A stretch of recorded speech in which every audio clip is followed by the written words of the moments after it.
اللہ کے سوا کوئی اس لائق نہیں ہے کہ حضور نبی اکرم صلی اللہ علیہ وسلم کا مقام و مرتبہ بیان کر سکے صحیح معنوں میں۔ حضور نبی اکرم صلی اللہ علیہ وسلم نے اپنے سب سے قریبی دوست، اعلان نبوت سے پہلے بھی جو حضور کے یار تھے سیدنا صدیق اکبر رضی اللہ تعالیٰ عنہ، اور اعلان نبوت میں بھی جنہوں نے سب سے پہلے مردوں میں حضور کا کلمہ پڑھا اور جو ساری عمر ساتھ رہے، اور بعد از وصال مزار میں بھی حضور کے ساتھ ہیں، وہ جو سب سے زیادہ قرب جنہیں ملا، جنہیں غار ثور کی تنہائیاں بھی ملی، وہ 3 راتیں جو غار ثور میں گزری، سیدنا عمر فاروق رضی اللہ تعالیٰ عنہ فرمایا کرتے تھے کہ عمر سے ساری عمر کی نیکیاں لے لو اور اس غار ثور کی ایک نیکی عمر کو عطا کر دو۔ وہ قربتیں جو آپ کو عطا ہوئی، اس اپنے یار سے حضور نبی اکرم صلی اللہ علیہ وسلم نے ایک جملہ فرمایا، یعنی مقام کی عظمت اور بلندی اور انتہا کیا ہے۔ سیدنا صدیق اکبر وہ ہیں جن کی شان اور عظمت یہ ہے کہ حضور فرمائیں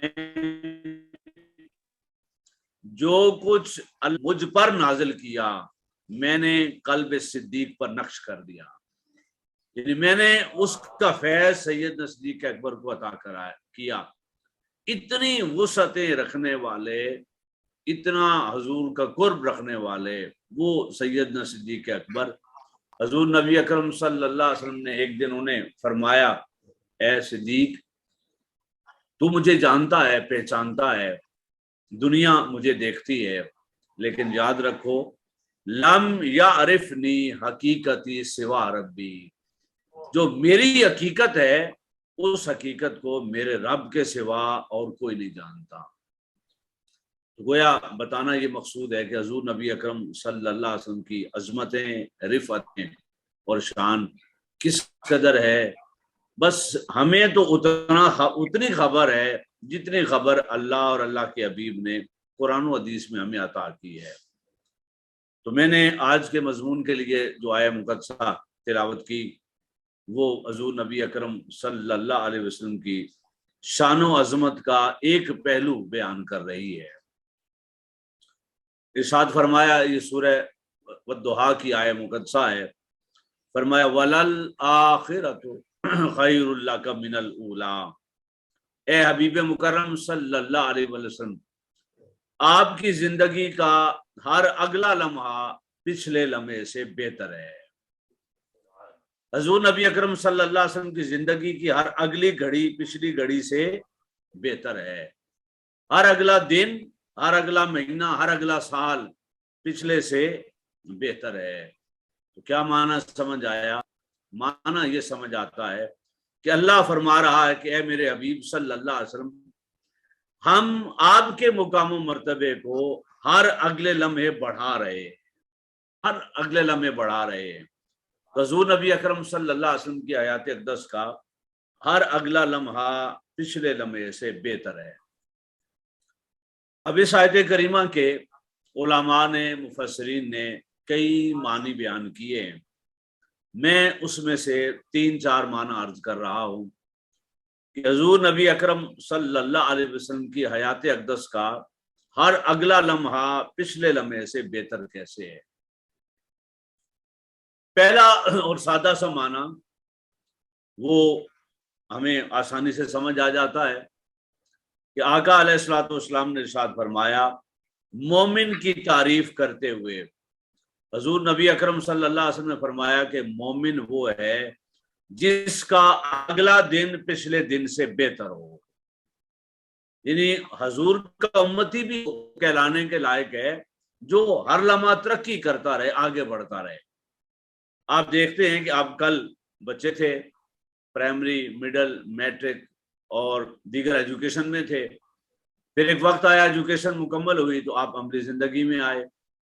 عملی زندگی میں دنیا کے کام کرتے ہوئے یہ تو ہر انسان کو اللہ صلاحیت دیتا ہے کہ اس کا علم، اس کا شعور، اس کا تجربہ آہستہ آہستہ آگے بڑھتا ہے۔ بعضوں کا تیز رفتاری سے بڑھتا ہے اور بعض آہستہ آہستہ بڑھتے ہیں۔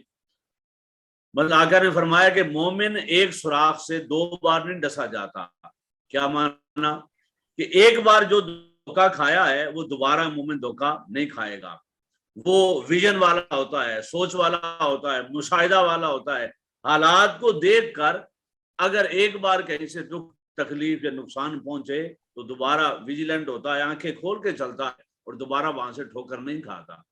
یعنی ایک بار اس سے کوئی تکلیف سے گزرا تو اس کے تجربے میں اضافہ ہو جاتا ہے. تو یہ تو ایک مومن کی عزت و شان ہے حضور کے صدقے کہ وہ ہر لمحہ آگے بڑھ رہا ہے. تو پہلا معنی یہ ہے کہ ہم تو آگے بڑھ رہے ہیں نا اپنی محنت سے. کسی کی محنت کم، کسی کی محنت زیادہ. ہم اپنی محنت سے آگے بڑھ رہے ہیں اور اللہ کے فضل سے مقام و مرتبہ آگے بڑھ رہا ہے. اور وہاں حضور اپنی محنت سے نہیں، وہاں وہ کہہ رہا ہے کہ اے حبیب ہم آپ کی زندگی کا ہر اگلا لمحہ پچھلے سے بہتر فرما رہے ہیں. تو ایک وہ مقام ہے کہ جو بندہ آگے بڑھے اور ایک اس کا مقام ہے جسے ہر لمحہ اللہ آگے بڑھائے، اللہ مقام بڑا مقام و مرتبہ عطا فرمائے.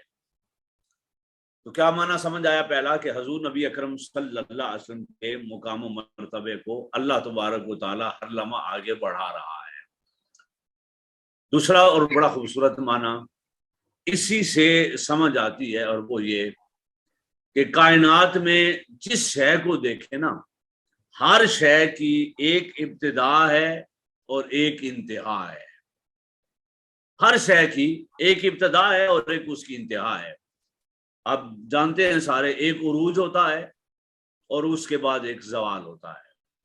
کائنات کی ہر شے اسی اصول سے گزاری جاتی ہے. ہم بچے ہوتے ہیں، آہستہ آہستہ بڑے ہوتے ہیں، پھر انسان جوانی میں، پھر بڑھاپے میں اور پھر دنیا سے رخصت ہو جاتا ہے. عمل آہستہ آہستہ آگے بڑھتا ہے، طاقتور ہوتا ہے، مضبوط ہوتا ہے، استقامت آتی ہے. اور ایک وقت آتا ہے کہ عمل جسم کے کمزور ہونے کے ساتھ ساتھ عمل بھی کمزور ہو جاتا ہے اور کبھی ختم بھی ہو جاتا ہے. دنیا کی ہر شے کو ایک عروج ہے اور ایک زوال ہے. اگر آپ یقیناً سائنس پڑھے ہوئے ہیں، جانتے ہیں کہ صرف جاندار نہیں، یہ جو کائنات ہے، کہکشائیں ہیں، سورج ہیں، ستارے ہیں، یہ بھی پیدا ہوتے ہیں، اپنی ایکسٹریم عمر پہ جاتے ہیں اور پھر آہستہ آہستہ وہ بھی ختم ہوتے ہیں. وہاں بھی زندگی اور موت کا ایک تصور ہے اور عروج و زوال کا ایک تصور ہے. تو اس ساری کائنات میں ہر شے کا آخری مقام متعین ہے. یعنی انسان، میں صرف ایک مثال اس میں سے دے رہا ہوں، انسان جتنا بھی عبادت گزار بنے وہ کیا ہو سکتا ہے؟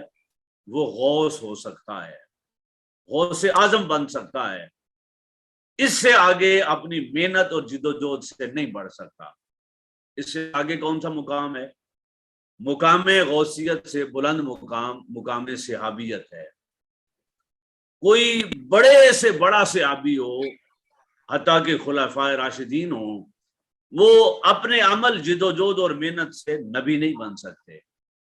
اس کا آخری مقام حضور کی غلامی اور صحابیت ہے. جنہیں اللہ نے نبی بنا دیا وہ بلند درجے والے ہو سکتے ہیں، بڑے سے بڑے فضیلتوں والا مقام انہیں مل سکتا ہے. تلک الرسل فضلنا بعضهم علی بعض، یہ رسول ہے ہمارے جن میں سے ہم نے ہر ایک کو دوسرے پر فضیلت عطا کی ہے.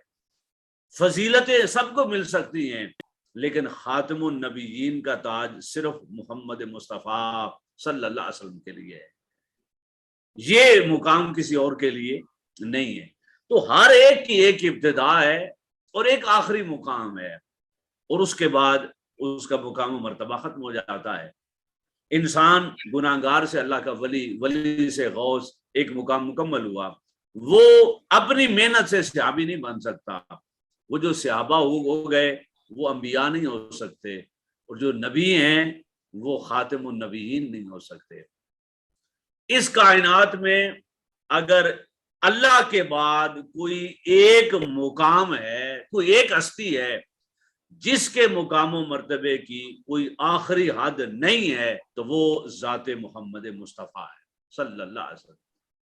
ایک وجود ہے جسے صرف عروج ہے، جس میں کوئی زوال نہیں، تو وہ ذات مصطفیٰ ہے صلی اللہ علیہ وآلہ وسلم۔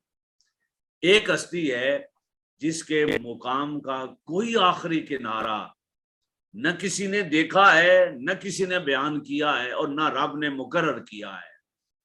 وہ تو یہ کہہ رہا ہے آج حبیب آپ اس مقام پر ہیں تو کل آپ اس مقام پر ہوں گے، کل اس سے بھی بڑے مقام پر ہوں گے۔ وہ تو ہر لمحہ بڑھا رہا ہے۔ باری تعالیٰ تو نے اپنے حبیب صلی اللہ علیہ وسلم کو مقام کب سے بڑھانا شروع کیا؟ فرمایا جب تم بھی نہیں تھے تو اس وقت سے بڑھا رہا ہوں، اور جب تم نہیں رہو گے تو تب بھی بڑھاتا رہوں گا۔ وہ تو کائنات کی ابتدا سے میرے بعد سے ہے، اور قیامت کے بعد بھی میں ان کے مقام و مرتبے میں اضافہ کرتا رہوں گا۔ تو یہاں کوئی لمٹ، کوئی سال، کوئی مہینہ، کوئی عدد، کوئی ولادت سے پہلے، ولادت کے بعد کسی زمانے کا تذکرہ نہیں کیا۔ فرمایا ان کی زندگی کا ہر اگلا لمحہ پچھلے سے بہتر ہے۔ تو آج آپ حضور کو جس مقام پر سوچیں، جتنی بڑی وسعت کے ساتھ سوچ سکتے ہیں، وہ آپ کی سوچ ہے، اللہ اس سے بھی حضور کو بڑھا رہا ہے۔ ہاں، اگر تھوڑا سمجھنا ہے نا کہ وہ کتنا بڑھاتا ہے اور کتنا بڑھاتا ہے، کتنی عظمتیں دیتا ہے، تو ایک رات کا قرب یہ ہے کہ شب معراج وہ زمین سے اٹھا کر اپنے سامنے بٹھا لیتا ہے۔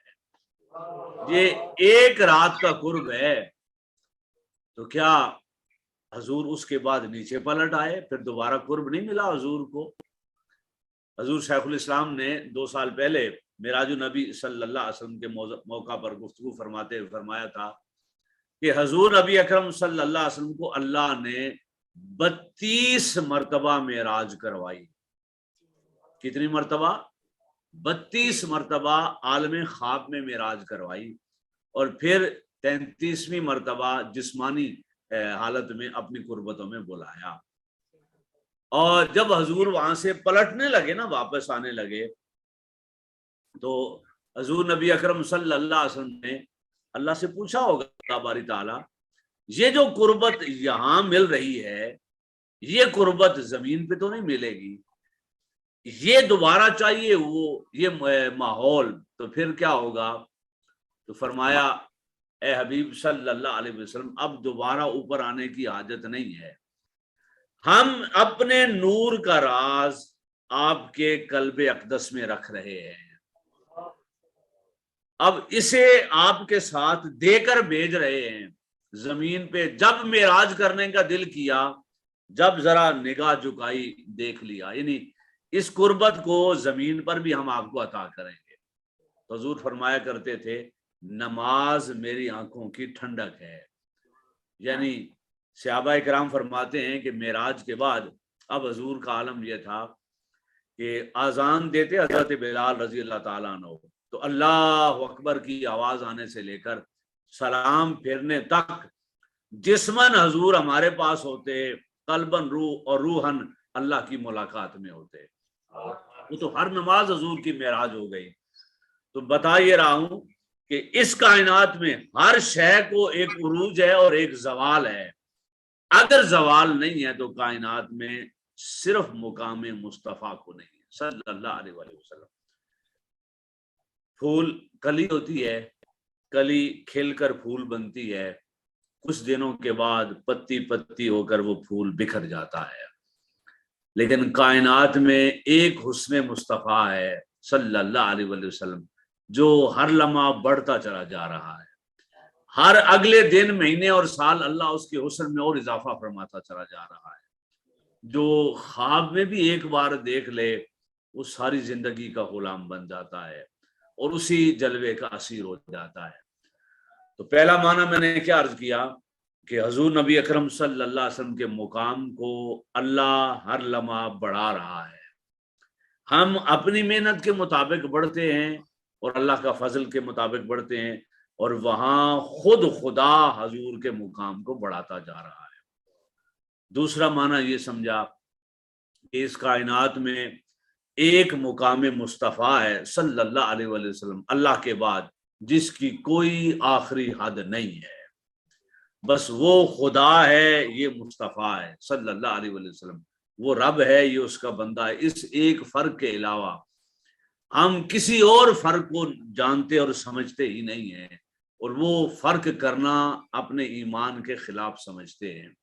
اللہ رب العزت نے وہ کچھ عطا کیا اور اتنا عطا کر رہا ہے جو ہماری عقل، شعور اور خرد میں آ نہیں سکتا۔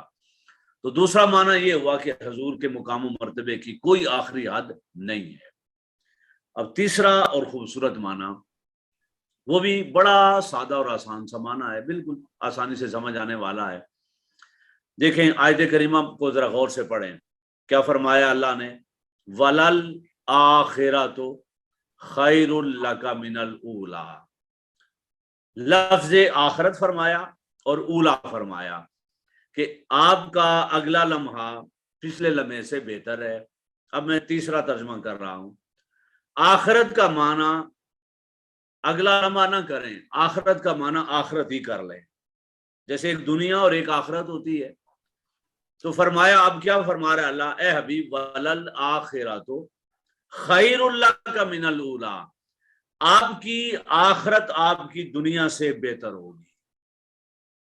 یہ بھی بڑا خوبصورت معنی ہے کہ یہاں حضور کو اللہ نے بڑا مقام دیا، بڑا بلند مقام عطا کیا۔ حضور نبی اکرم صلی اللہ علیہ وسلم کو جو دنیا میں معجزات عطا کیے، جو شانیں، جو عظمتیں عطا کی، اس کا کوئی ثانی نہیں ہے دنیا میں۔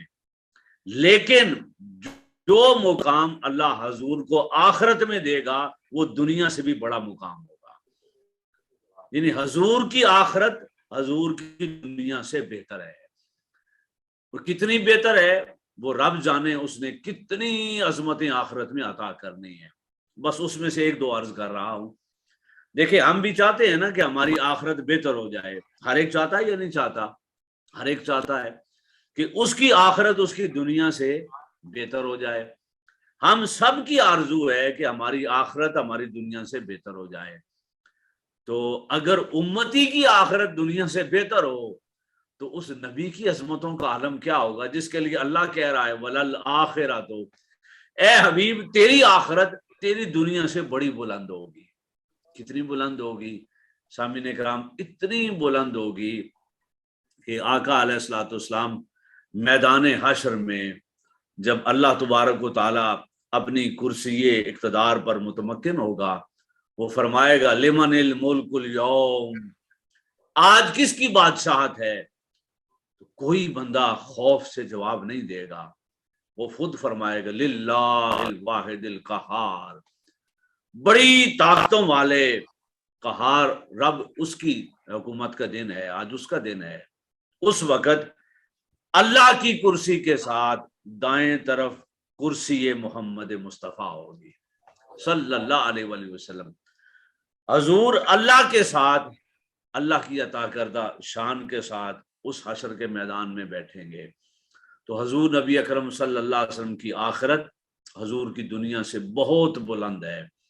آقا نے فرمایا حشر والے دن سب سے پہلے میری قبر کھلے گی اور میں اٹھوں گا، پھر میرے ساتھ عمر سیدنا صدیق اکبر اٹھیں گے، عمر فاروق رضی اللہ تعالیٰ عنہ اٹھیں گے، ہم بقی میں جائیں گے تو اہل بقی اٹھیں گے، اور پھر ہم حشر کے میدان کی طرف روانہ ہوں گے۔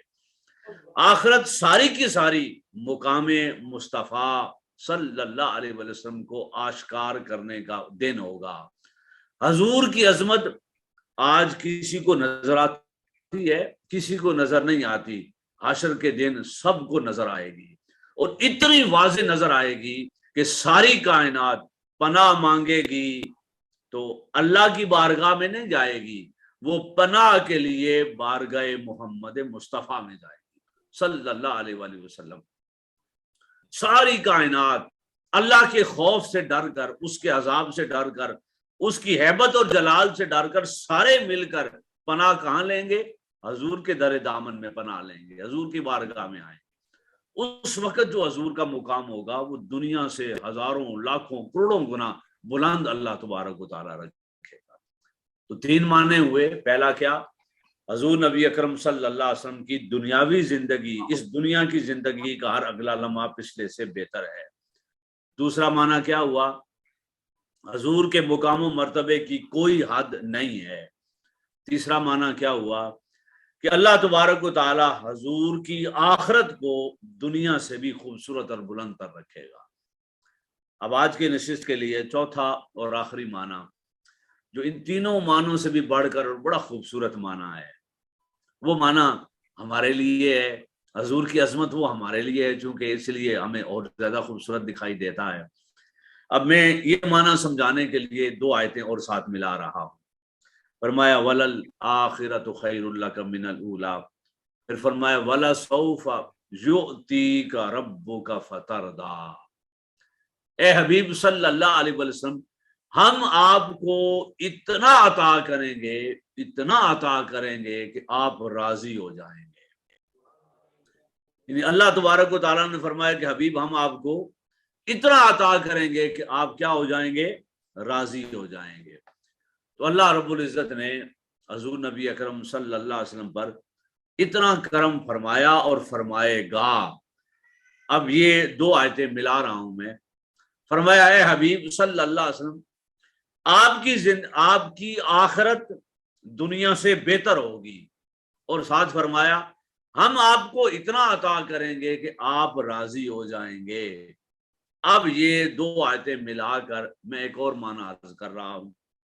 وہ معنی سمجھانے کے لیے میں پہلے تھوڑا عرض کر دوں آپ کو کہ ہم بولیں دنیا میں ہم کس کی رضا پہ راضی رہتے ہیں؟ اللہ کی۔ بولیے کس کی رضا پہ راضی رہتے ہیں؟ اللہ کی رضا پہ راضی رہتے ہیں۔ اور اس دنیا میں میرے اور آپ کے آقا حضرت محمد مصطفیٰ صلی اللہ علیہ وسلم، وہ بھی کس کی رضا پہ راضی رہتے تھے؟ حضور بھی اللہ کی رضا پہ راضی رہتے تھے۔ ساری زندگی ایک ایک لمحہ حضور اللہ کی رضا پہ راضی رہے، اور کتنے راضی رہے؟ اللہ کی رضا پہ راضی رہنے کا حق ادا کیا حضور نبی اکرم صلی اللہ علیہ وسلم نے۔ مجھے بتائیں، حضور نبی اکرم صلی اللہ علیہ وسلم اگر چہرہ اٹھائیں، صرف ابھی دعا نہیں کی، ہاتھ نہیں اٹھائے، صرف دل میں خواہش کی کہ ذرا قبلہ بدل جائے اور کعبۃ اللہ کی طرف سجدہ کریں، دعا نہیں کی، مانگا نہیں، ہاتھ نہیں اٹھائے، بس نماز پڑھتے ہوئے صرف چہرہ اٹھایا، تو وہ جو چہرہ اٹھائے اور مانگے بھی نہیں، تو اللہ بن مانگے قبلہ بدل دیتا یا نہیں بدل دیتا؟ اور انتظار بھی نہیں کروایا، ابھی تبدیل کرو، آدھی نماز ہوئی ہے تو ٹھیک ہے، وہ بھی قبول ہے، پچھلی بھی اور اس کعبے والی بھی قبول ہے، دوران نماز چہرہ ادھر کر لو اور کعبۃ اللہ کی طرف منہ کر کے نماز پڑھ لو۔ وہ جو اتنی دیر بھی نہ کرے اپنے حبیب کی آرزو پوری کرنے میں۔ مجھے بتائیں، حضور اگر دعا کرتے امام علی مقام امام حسین علیہ السلام کی وہ تکلیف، وہ شہادت، اس سے بچنے کے لیے، تو میرا تو ایمان ہے امیر معاویہ کی اولاد میں کوئی یزید پیدا ہی نہ ہوتا، نہ واقعہ کربلا ہوتا اور نہ کچھ آزمائش امام علی مقام پہ آتی۔ حضور نے دکھا دیا سب کچھ، اللہ تعالیٰ نے بتا دیا کہ آپ کے شہزادے کو شہید کیا جائے گا۔ دعا سے تقدیر بدلی یا اللہ کی رضا پہ راضی رہے؟ اللہ کی رضا پہ راضی رہے۔ طائف میں حضور نبی اکرم صلی اللہ علیہ وسلم گئے اور انہوں نے پتھر مار مار کر حضور کو واپس پلٹایا۔ حضور سے پوچھا گیا کہ آپ کی زندگی کا مشکل دن کون سا تھا؟ تو حضور نے بدر، احد یا دندان مبارک شہید ہونے کے واقعے کو نہیں بیان فرمایا، فرمایا مشکل دن وہ تھا جب میں طائف گیا، میں انہیں اللہ کی بارگاہ میں بلا رہا تھا اور وہ مجھے پتھر مار کے نکال رہے تھے۔ مجھے بتائیں، اس دن بھی حضور جب فرشتہ بھی آ گیا، کہا بھی، عرض بھی کی، دعا کر دیں ذرا، میں ہم انہیں ستیہ ناس ملیہ بھیٹ کر دیں، حضور اللہ کی رضا پہ راضی رہے یا نہیں رہے؟ راضی رہے۔ کوئی ایک لمحہ زندگی میں نہیں آیا کہ حضور نبی اکرم صلی اللہ علیہ وسلم نے اللہ کی رضا کو چھوڑا ہو۔ ہر لمحہ حضور اللہ کی رضا پہ راضی رہے، اللہ کی رضا پہ راضی رہنے کا حق ادا کیا حضور نبی اکرم صلی اللہ علیہ وسلم نے۔ یہ دنیا میں حضور اللہ کی رضا پہ راضی رہے، اب آئیے اس آیت کریمہ کو یہ معنی میں پھر عرض کر رہا ہوں دونوں آیات کو ملا کر. جی میری آڈیو اور ویڈیو کلیئر ہے؟ آپ کی ویڈیو نہیں آ رہی، آواز آ رہی ہے آپ کو؟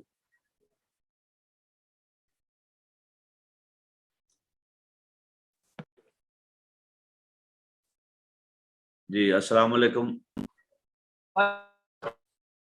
اچھا چلیں.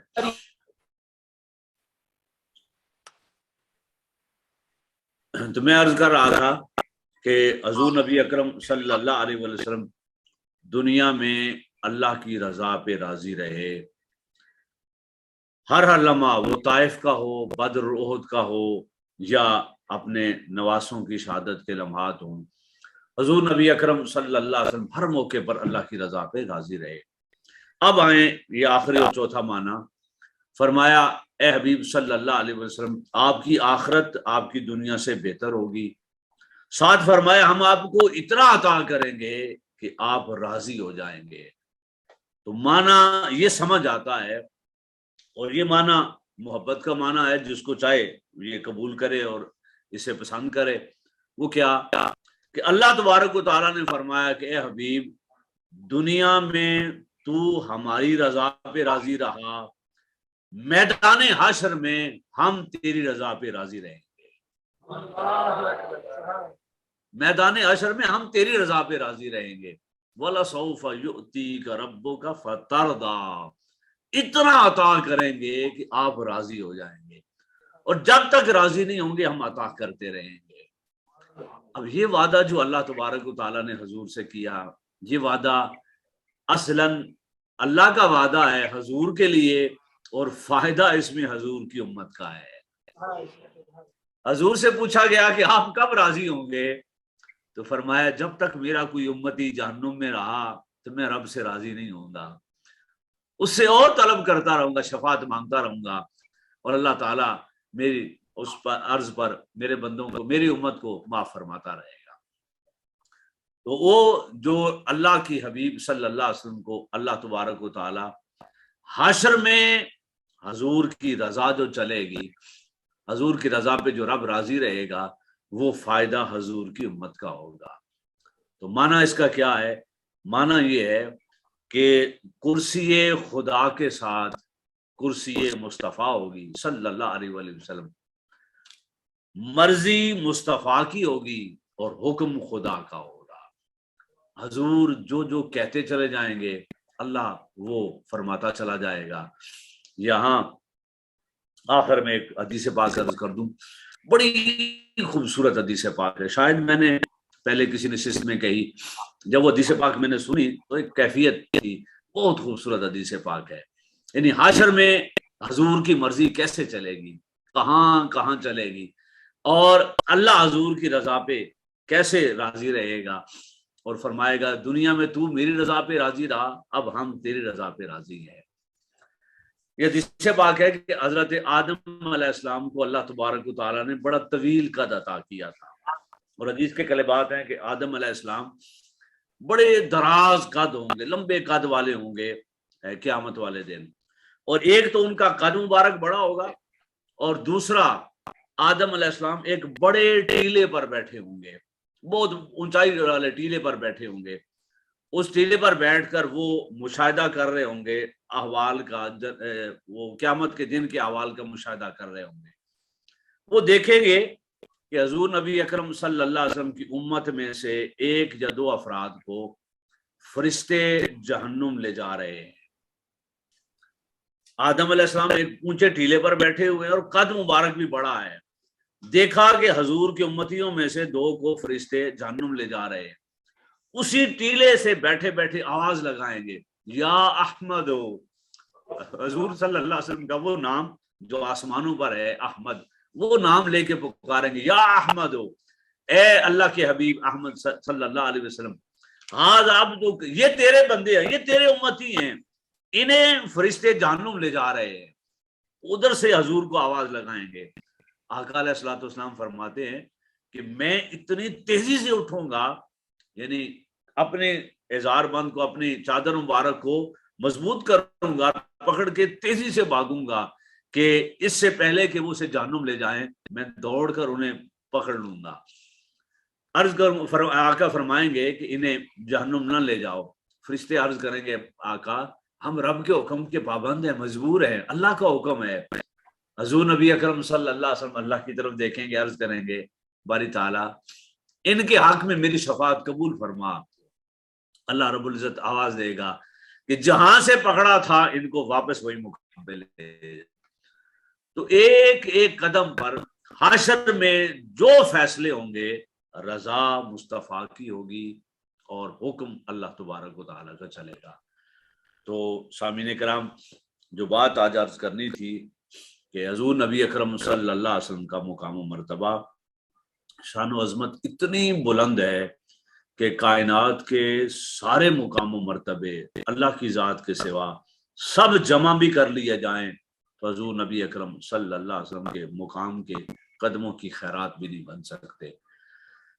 ہمیں جو حضور نبی اکرم صلی اللہ علیہ وسلم کی امت کو گزشتہ کم و بیش کوئی 30-40 سالوں سے ایک آزمائش کا سامنا ہے، اس میں بڑی توجہ اور غور سے آخری بات یہ سمجھ لیں، یہ بڑی سخت اور تکلیف دہ آزمائش ہے، اتنی سخت آزمائش ہے کہ ہم اس آزمائش میں اپنی مجبوری، اپنی معذوری اور کمزوری پر رونے اور حضور نبی اکرم صلی اللہ علیہ وسلم کی بارگاہ اقدس کی یہ گستاخیاں دیکھنے کے علاوہ کچھ نہیں کر سکتے۔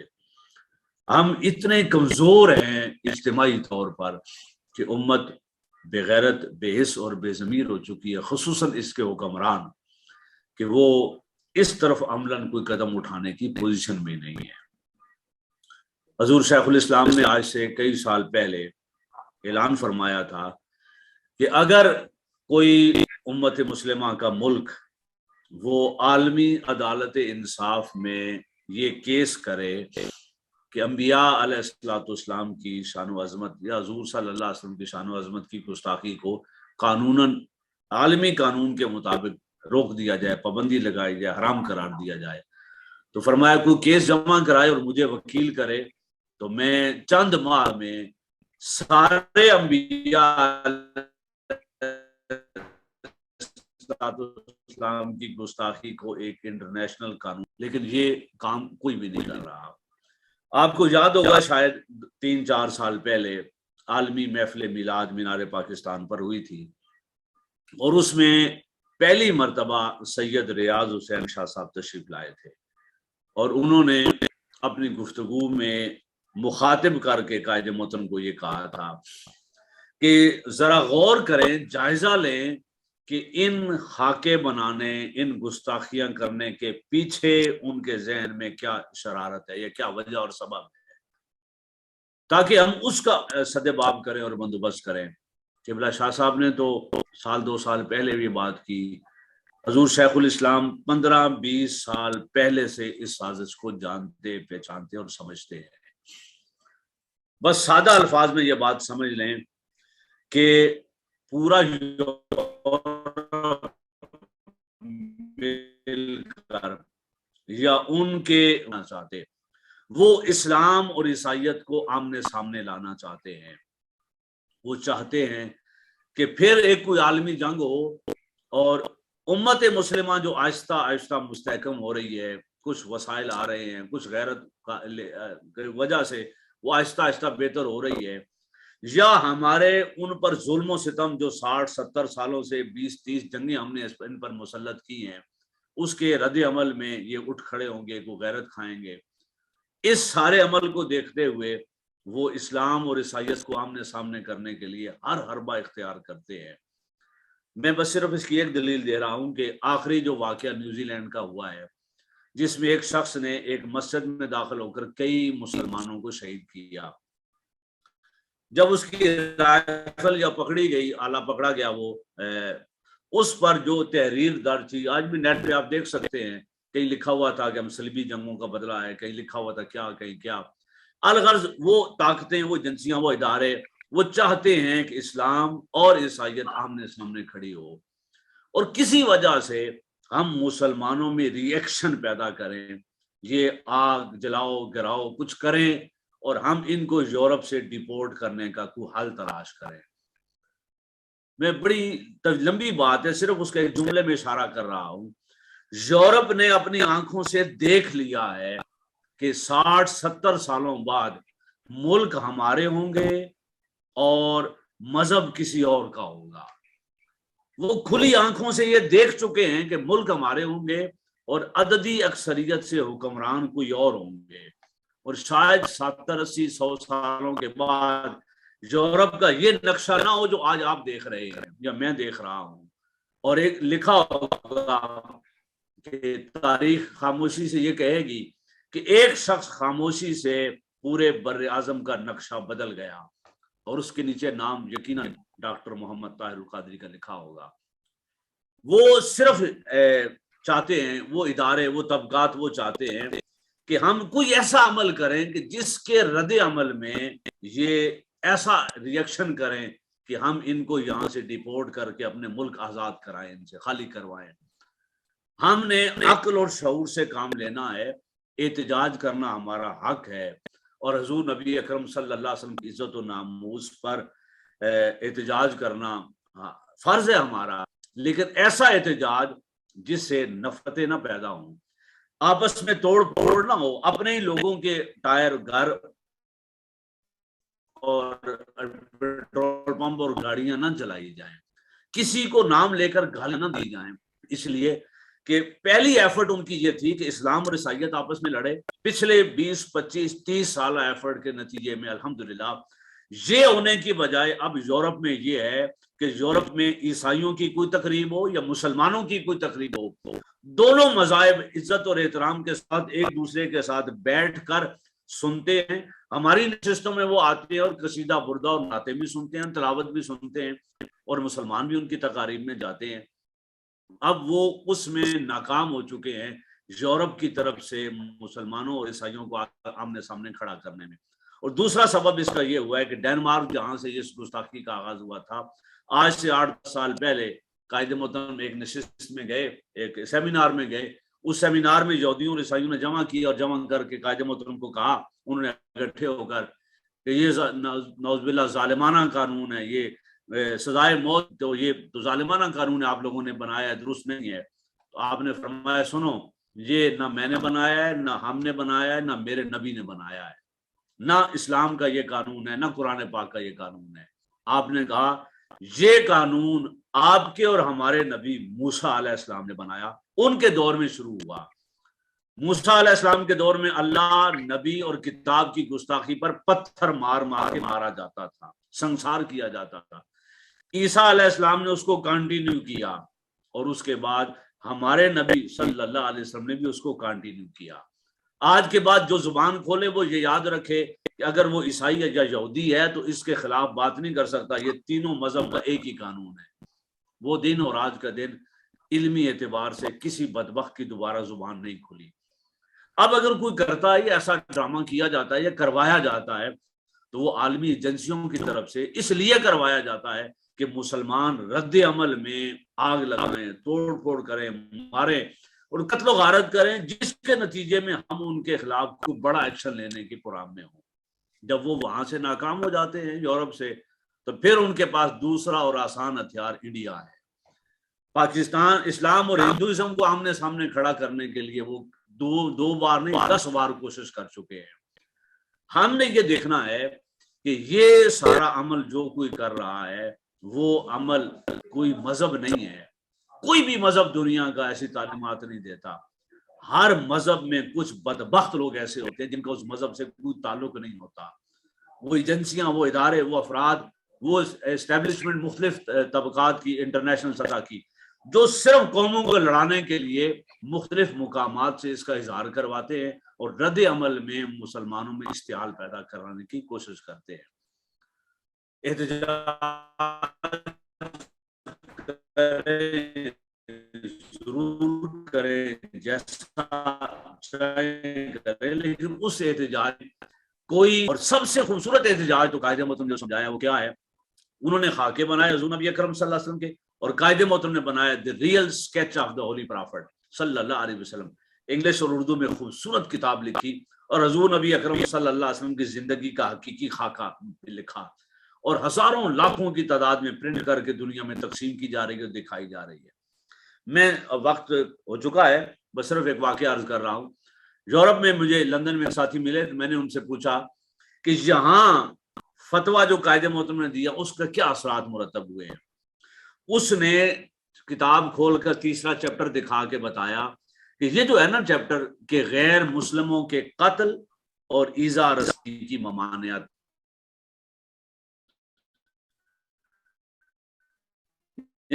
غیر مسلموں کو ناحق مار نہیں سکتے، وہ ہمیں دکھاتے اور پوچھتے ہیں یہ تمہارا دین ہے، رسول اللہ صلی اللہ علیہ وسلم کی تعلیمات ہیں، یہ اللہ کا دین ہمیں آپ لوگوں کو یہ سکھاتا اور سمجھاتا ہے، تو اس سے تو انسانیت کو پیار کرنا چاہیے۔ اب دروازہ کھل چکا ہے، سینکڑوں ہزاروں لاکھوں لوگوں کے دلوں میں اسلام ایک بہترین دین بن چکا ہے اور وہ قریب آ رہے ہیں آہستہ آہستہ ان کی نسلیں۔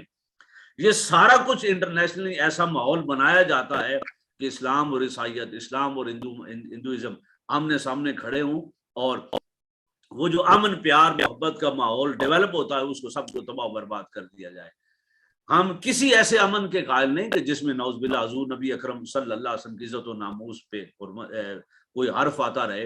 احتجاج کرنا حق ہے، انڈیا کے مسلمانوں کا بھی حق ہے، لیکن یاد رہے کہ ایسا احتجاج یا ان کی ایسی سپورٹ یا ایسی انڈیا کے ساتھ دشمنی کہ جس کے نتیجے میں ایسا نہ ہو کہ انڈیا کے مسلمان 10 20 30 سال اور پیچھے چلے جائیں اور وہاں ہر دوسرے شہر میں وہ فسادات کا ایک عجیب ماحول بنا ہوا ہو۔ جس وقت انڈیا کے مسلمان اس سطح اور مستحکم ہوئے کہ وہ آنکھوں میں آنکھیں ڈال کر اس غیرت کے ساتھ ساتھ اپنا اور حضور کی عزت و ناموس کا دفاع کرنے کی پوزیشن میں ہوئے، اللہ وہ وقت لائے گا انشاءاللہ تعالی، جلد وقت لائے گا۔